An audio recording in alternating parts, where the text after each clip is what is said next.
En esta edición del Café de hoy, dos temas abarcan la agenda nacional y regional. El primero es el anuncio del fallo de tutela que ordena que el expresidente Álvaro Uribe recobre su libertad de manera inmediata debido a la forma como la jueza Sandra Heredia determinó su detención. El Tribunal Superior de Bogotá no suspende los cargos ni el sentido del fallo original de la togada, pero sí le da la razón a la defensa sobre el rigor que Heredia apuntó contra el exmandatario para decidir que debía ser vigilado en caso de una eventual fuga.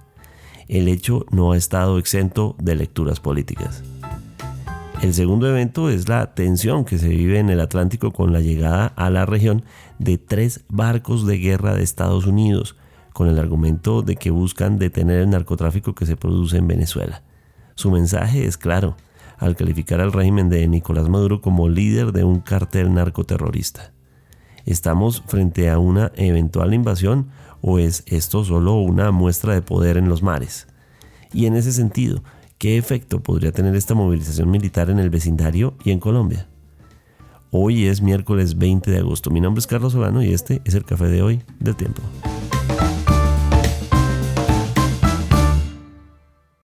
El Tiempo es un medio aliado de The Trust Project.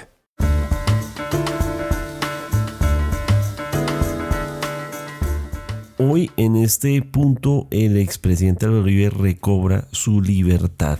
Ocurre después de un fallo del Tribunal Superior de Bogotá. Para sorpresa de algunos, para otros no tanta, porque se esperaba un giro de estas características debido a la tutela que había interpuesto la defensa. Pero ¿qué significa? Porque la condena continúa, la sentencia original de la jueza Sandra Heredia es así. Estamos con John Torres, editor de Mesa Central, para que nos cuente qué significa esto. Bienvenido, John. Hola, Carlos. Pues permítame primero decir que yo creo que la decisión no sorprende, a diferencia de pronto de la percepción de muchas personas, porque realmente cuando la jueza 44, la doctora Sandra Heredia, condena al expresidente Uribe, que la condena tiene pues argumentos a favor y en contra, y es lo que pasa en un proceso penal, tal vez en donde sí había mucha discusión y mucho argumento polémico, era en la orden de captura inmediata. ¿Por qué? Porque para que en Colombia haya capturas, y esto pasa en casi todos los países del mundo, hay unas razones objetivas demostrables en un proceso. La primera de ellas tiene que ver con la peligrosidad de la persona que está siendo juzgada. En este caso no se trata de Álvaro Uribe como un peligro para la sociedad. Segundo punto que se tiene en cuenta para decidir sobre la libertad es que haya un riesgo de afectación a la justicia, y esto no ha ocurrido en el proceso y mucho menos después de que se ha dictado sentencia. Y hay un tercer elemento también que es objetivo, y es el de el cumplimiento de la persona que ha comparecido a cada una de las citaciones y a cada una de las audiencias, que no exista riesgo de fuga. Y realmente en el caso del expresidente Uribe, pues esta condición siempre se cumplió, siempre asistió juiciosamente a cuanta audiencia virtual o presencial le programaron. Entonces, fíjese usted que más allá de que haya discusión sobre los argumentos jurídicos para condenar o no al expresidente Uribe, en donde tal vez sí había mucho ruido, era en la orden de captura inmediata que dictó la doctora Heredia, y que hoy finalmente se ha caído por una tutela ante el Tribunal Superior de Bogotá. Es decir, y para claridad de todos nuestros oyentes, la condena sigue igual. El expresidente Uribe es condenado por los 2 delitos por los cuales la jueza Sandra Heredia emitió la condena de 12 años. ¿Es así, verdad? Claro, y fíjese usted que había ruido desde el principio. Esta fue una decisión que se tomó hace casi un mes, y desde el primer momento hubo ruido por algunos términos empleados por la operadora judicial, por la jueza, la doctora Heredia, y también hubo mucho ruido por la decisión que tomó de ordenar la captura inmediata, sobre todo por términos que utilizó en la sentencia y que en esta tutela pues fueron duramente controvertidos por el tribunal, porque recuerde usted que algunas de las valoraciones que hizo fue que por la tranquilidad social era importante que Álvaro Uribe estuviera capturado, y también dijo que por su condición de expresidente de la República había alto riesgo de que se fugara porque era una persona con contactos en el extranjero,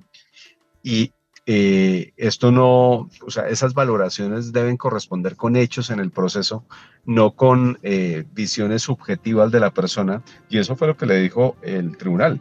Hubo frases muy fuertes diciéndole que las órdenes de captura tienen que ser fundamentadas y que no se pueden, de alguna manera, pues, basar en criterios subjetivos, en valoraciones de la personalidad, por ejemplo, de las personas, y en ese orden de ideas, pues el tribunal rectifica. Pero fíjense que aquí me parece que hay algo muy importante. Aquí lo que ha pasado es que, una vez más, como ocurrió cuando hubo el fallo de la jueza Heredia, lo que pasó es que funcionó la justicia. La jueza toma sus valoraciones, decide, puede ser polémico o no, pero esa es una decisión que hay que respetar, la condena y también en su momento la orden de captura, pero eso no implica que no haya instancias donde se revisan esas decisiones, y en este caso lo que ha pasado es que la institucionalidad ha funcionado perfectamente, y a través de una tutela que no es la segunda instancia de la decisión, pero es un mecanismo válido para atacarla, pues la libertad del expresidente Uribe se ha logrado. Pero una vez más es la justicia actuando, como ocurrió en el caso de la doctora Heredia. Más allá de la polémica, claramente es la justicia actuando, y aquí también el tribunal está actuando y toma una decisión que corrige lo que fue la decisión de la falladora en primera instancia en lo que tiene que ver con la libertad. Pero como usted lo fundamentaba, lo señalaba muy bien, no ha ocurrido ninguna decisión de fondo. En este momento el expresidente Álvaro Uribe está condenado por 2 delitos. Esa situación se mantiene y está a la espera de que el Tribunal Superior de Bogotá, una sala penal, 3 magistrados, evalúen los argumentos de la jueza para condenar. Eso se mantiene en este momento. Lo que ha ocurrido es que una de las decisiones que toma la jueza, que fue ordenar la captura del expresidente Uribe desde un primer momento, ha sido reevaluada por la justicia y ha sido corregida. John, en segundo plano había una discusión en estos días acerca de si el expresidente en su condena, cumpliendo su condena, podía tuitear, podía seguir hablando, podía seguir dando instrucciones. Habló acerca de la importancia de que el padre de Miguel Uribe, Turbay, haga parte de la conversación sobre los precandidatos para las elecciones 2026. Señalaban que un preso no puede hacer ese tipo de cosas. Esto también tiene que ver con eso, es decir, con el hecho de la presión sobre silenciar al expresidente Uribe. Pues vea que se la respondo rápidamente. En la sentencia la jueza no impuso ningún tipo de prohibición sobre este tema. No le impuso ningún tipo de prohibición al uso de redes sociales, y tampoco le impuso ningún tipo de restricción al hecho de ser un actor político. Estando condenado, Álvaro Uribe no puede ser elegido en ningún cargo de votación de elección popular, pero eso no implica que no pueda participar en el juego político. ¿Por qué? Porque además está en su casa, le dio detención domiciliaria. Situación bien diferente sería si estuviera recluido en una cárcel donde las limitaciones son mayores, pero incluso así, vea, fíjese usted que hay una señora que se llama EFA Colombia, y que, a pesar de que a ella sí le prohibieron que usara sus redes, pues sigue trinando, creo que a diario. Bueno, John, finalmente, ¿qué viene en este proceso del expresidente Uribe? ¿Qué pasa ahora? Bien, igual lo que ha pasado aquí es que se ha decidido sobre la libertad del expresidente Álvaro Uribe. Él puede recobrar la libertad inmediatamente. Ya en este momento puede abandonar su sitio de reclusión, que era su propia casa en Río Negro, Antioquia, en Llano Grande.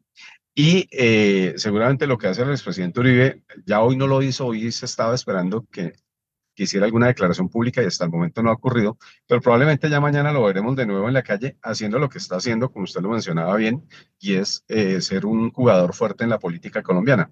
No tiene ninguna restricción, no la tenía estando detenido porque la jueza no lo ordenó, y ahora la va a tener mucho menos, y lo que vamos a ver seguramente es al expresidente Uribe en libertad, por lo menos hasta que el Tribunal Superior de Bogotá tome una decisión en segunda instancia. Esa decisión en segunda instancia está prevista que ocurra antes de mediados de octubre, cuando el caso pues ya entraría en esa etapa de preclusión, porque ha pasado mucho tiempo sin que se produzca la decisión. Pero la justicia, como en el caso de la jueza, que se dispuso todo para que ella lo lograra, seguramente el Tribunal Superior de Bogotá también va a correr, va a ajustar los tiempos. Ya algunos de esos magistrados les retiraron algunos casos, y lo que seguramente vamos a ver es una decisión en segunda instancia, que es lo que espera el país entero, que se tome una decisión en uno u otro sentido, pero que no ocurra la prescripción del proceso, que sería pues algo lamentable. Pero Carlos, permítame que yo le lea algunas de las frases que están reseñadas en el tiempo.com y en la edición del Tiempo impresa. Oiga usted lo que dice el tribunal. Tampoco se demostró la intención de fuga abandonando el país o que haya adelantado trámites de asilo o refugio, por lo que no existen indicios objetivos de evasión y en un Estado de Derecho las medidas de aseguramiento no pueden sustentarse en supuestos riesgos futuros meramente hipotéticos o en conjeturas derivadas del reconocimiento social del acusado, sino en circunstancias imparciales, actuales y verificables. Ese es el tono de las frases de los magistrados del tribunal para acoger la tutela. Dicen además que el buen comportamiento del acusado durante el proceso fue pues la norma y que su asistencia voluntaria a las citaciones contradicen la necesidad de la medida de privación de la libertad. Entonces fíjese que claramente aquí hubo unas valoraciones que son muy objetivas. Además hay otro elemento también muy importante. El protagonista número uno de este proceso se llama Diego Cadena. Como seguramente todas las personas que nos escuchan lo recordarán, Diego Cadena fue abogado del expresidente Álvaro Uribe y este fue el abogado que estuvo en las cárceles y que es señalado de intentar torcer los testimonios. O sea, quien cometió materialmente el delito según la acusación de la fiscalía. Y ocurre que a Diego Cadena el viernes lo condenaron por el intento de soborno al señor Juan Guillermo Monsalve, mismo caso por el que está condenado en este momento en primera instancia el expresidente Álvaro Uribe, pero a Uribe le condenaron por un segundo caso también de otro exparamilitar que se llama Carlos Enrique Vélez, y a Cadena lo absolvieron en ese caso. Ya hay como una especie de ruido entre dos decisiones que tienen que ver sobre los mismos hechos. Pero la otra cosa que fue muy llamativa en la decisión del pasado viernes de ese juez que condenó a Cadena, también un juez de Bogotá, del circuito de Bogotá, es que dijo, pues no hay ninguna razón para que le dictemos medida de aseguramiento en este momento, porque el señor Cadena, que sí estuvo preso en alguna parte del proceso, ha estado viniendo juiciosamente a todas las audiencias. No es un peligro para la sociedad. En este momento no hay un riesgo de que cambie el proceso penal, entonces tiene que haber libertad mientras hay decisión de segunda instancia. Entonces fíjese usted cómo sobre hechos que son en esencia los mismos, la persona que es acusada de ser el autor material de los delitos, incluso tiene una absolución que no tuvo el expresidente Uribe, pero además, mucho más importante, en este momento, la justicia, el juez del caso consideró que no debía ir privado de la libertad, que fue lo que hoy finalmente pasa con el expresidente Uribe vía tutela.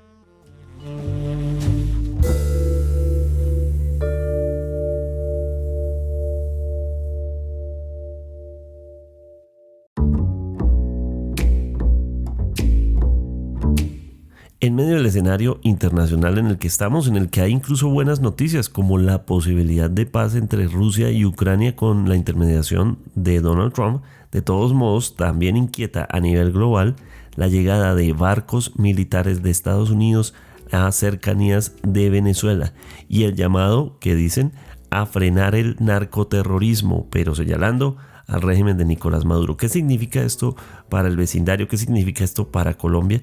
Pero por supuesto también, ¿qué significa en este momento históricamente que una escena como la que hemos visto en otras ocasiones en Latinoamérica se vuelva a producir? Estamos con Sergio Gómez Maceri, nuestro corresponsal en Washington, para entender cómo se ve esta situación desde Washington. ¿Qué está ocurriendo en este momento? Pues Carlos, la administración del presidente Donald Trump, desde que llegó, pero sobre todo en las últimas semanas, ha comenzado a enviar diferentes mensajes sobre su intención de utilizar todos los recursos a su disposición, por un lado para enfrentar la amenaza del narcotráfico y al mismo tiempo vinculando esa amenaza del narcotráfico con también la de la migración ilegal que llega a Estados Unidos, en particular en un epicentro que es Venezuela, en donde, como vimos la semana pasada, decidieron elevar la recompensa por Maduro a $50 millones y catalogarlo como el jefe del cartel de los soles, una organización de narcotraficantes que Estados Unidos además acaba de incluir en su lista de organizaciones terroristas.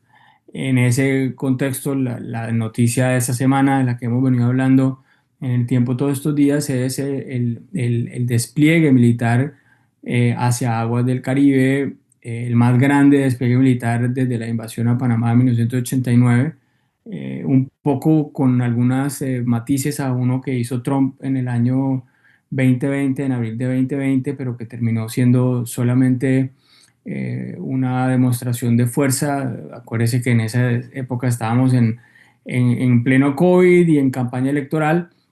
Ahora el despliegue es mucho mayor. Están enviando una unidad de infantería marina completa, están desplegando una fuerza de despliegue rápido completa también, que incluye destructores, barcos cruceros, barcos de desembarco, embarcaciones para el desembarco y alrededor de unos 4.000 Marines. La pregunta, por supuesto, que se hacen todos, Carlos, es eso en qué se va a traducir. Y la respuesta, pues, es difícil de darla porque podrían estar considerando diferentes escenarios. Estados Unidos y esta administración, y estaba oyendo en estos días una declaración del subsecretario Landau que estuvo en Bogotá en esos días, hablando de que Estados Unidos no está interesado en cambio de régimen o intervenir en otros países, pero con la idea, digamos, de una intervención estadounidense en la que ellos son los que lideran y además se quedan, digamos, en ese país a lo Irak y Afganistán, pero sí abierto, digamos, a esa idea de si en Venezuela existieran esas fuerzas, esos intereses, entonces ellos estarían listos para actuar. Y eso pues abre un escenario, digamos, en el que Estados Unidos pues plantea parte de estos barcos ahí enfrente como una manera de presión y con la intención de pronto de generar alguna fractura en el régimen de Nicolás Maduro que ellos podrían respaldar en caso de que sucediera algo. Esa es una posibilidad. O la otra posibilidad es muy similar a la que vimos en el 2020, en el que Estados Unidos está flexionando su músculo con la intención de, digamos, forzar algún cambio de Maduro, alguna salida que él mismo decida ante la inminencia, por ejemplo, de una intervención militar. Y yo creo que estamos es como en esa primera fase. La administración ha insistido en que esto es el comienzo, que le quieren ofrecer alternativas al presidente Donald Trump en caso de actuar, y yo creería que no estamos hablando de algo inmediato, que vaya a suceder mañana, en los próximos 15 días, pero sí va a ser el discurso de aquí en adelante por los próximos meses para ver hacia dónde toma esto, qué camino toma esto. O sea, ahorita que estuvieron en Colombia varios senadores, hoy la representante María Elvira Salazar también mencionó que Maduro estaba de salida, que no llegaba a diciembre. Es parte de una retórica que ha ido creciendo acá y pues habrá que ver, digamos, si en realidad este Trump impredecible está listo para espichar el gatillo o si estamos viendo una muestra de músculos, una mostrada de dientes que lo que busca pues en un parte es hacer un poco de show, que al presidente también a veces le gusta, con la intención de quizá generar una fractura al interior del régimen de Maduro. Sergio, en medio de esa tensión, ¿qué tanto debemos preocuparnos los colombianos? Es decir, estamos en un momento en el que Colombia está sosteniendo con Venezuela convenios como la zona binacional, que no ha entrado en aplicación, pero lo estará según ese acuerdo. Además, el presidente Gustavo Petro hizo un pronunciamiento recientemente contra Venezuela pidiéndole que retire a los grupos armados, al ELN, de su territorio. Esto como consecuencia del atentado y asesinato del senador Miguel Uribe Turbay señalando al ELN. El ELN ha intentado desmentir esto, pero Venezuela está ahí en el fogón. ¿Cómo debe estar preparado Colombia frente al escenario militar que plantea en este momento este cerco por Estados Unidos? Pues es complejo porque evidentemente, Carlos, el gobierno de Petro no está en la misma página del gobierno de Donald Trump. De hecho, hay una discrepancia profunda entre ambos gobiernos. Si estuviéramos hablando de otro gobierno, quién sabe cuál sería la situación. Acuérdense que en el abril del 2020, cuando se hizo esta operación similar, más reducida de la que estábamos hablando antes, Estados Unidos contó con la participación de 22 países, entre ellos Colombia en ese momento. Todavía estaba en la presidencia Iván Duque.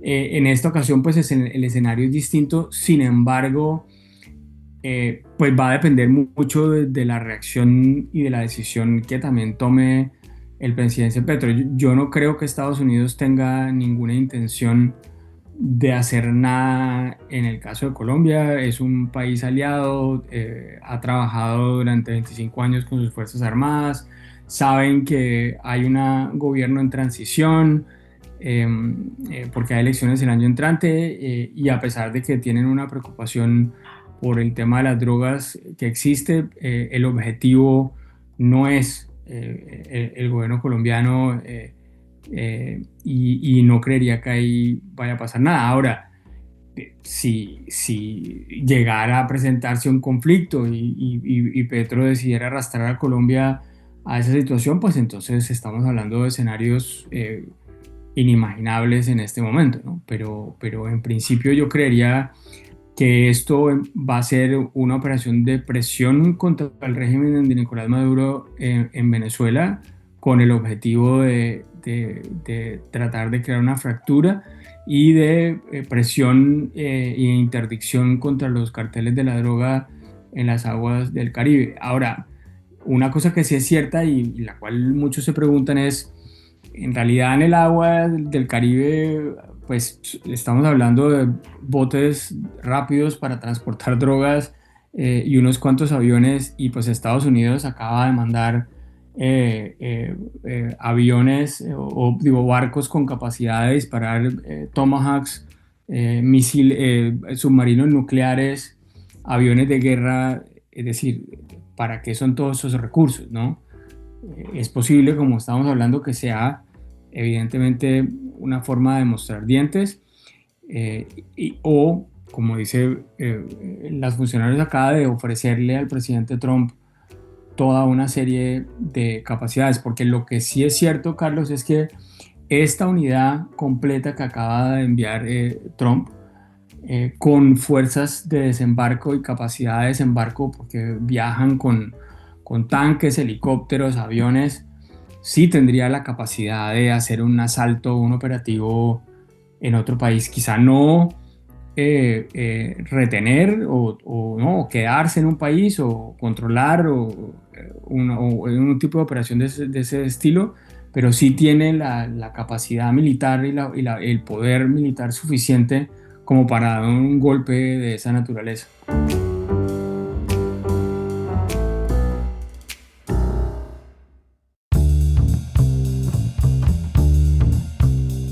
Gracias por acompañarnos en el café de hoy. Suscríbase en todas las plataformas de podcast y en el canal de YouTube del Tiempo. Nos encuentran también en Instagram y en X como @podcasteltiempo. Además, si quiere recibir a través de WhatsApp la notificación de cada nuevo episodio, siga el enlace que se encuentra en la descripción o envíenos un mensaje con la palabra suscripción al teléfono 320-300-5327 y haga parte de la comunidad del café de hoy. Mi nombre es Carlos Solano. Podcast El Tiempo.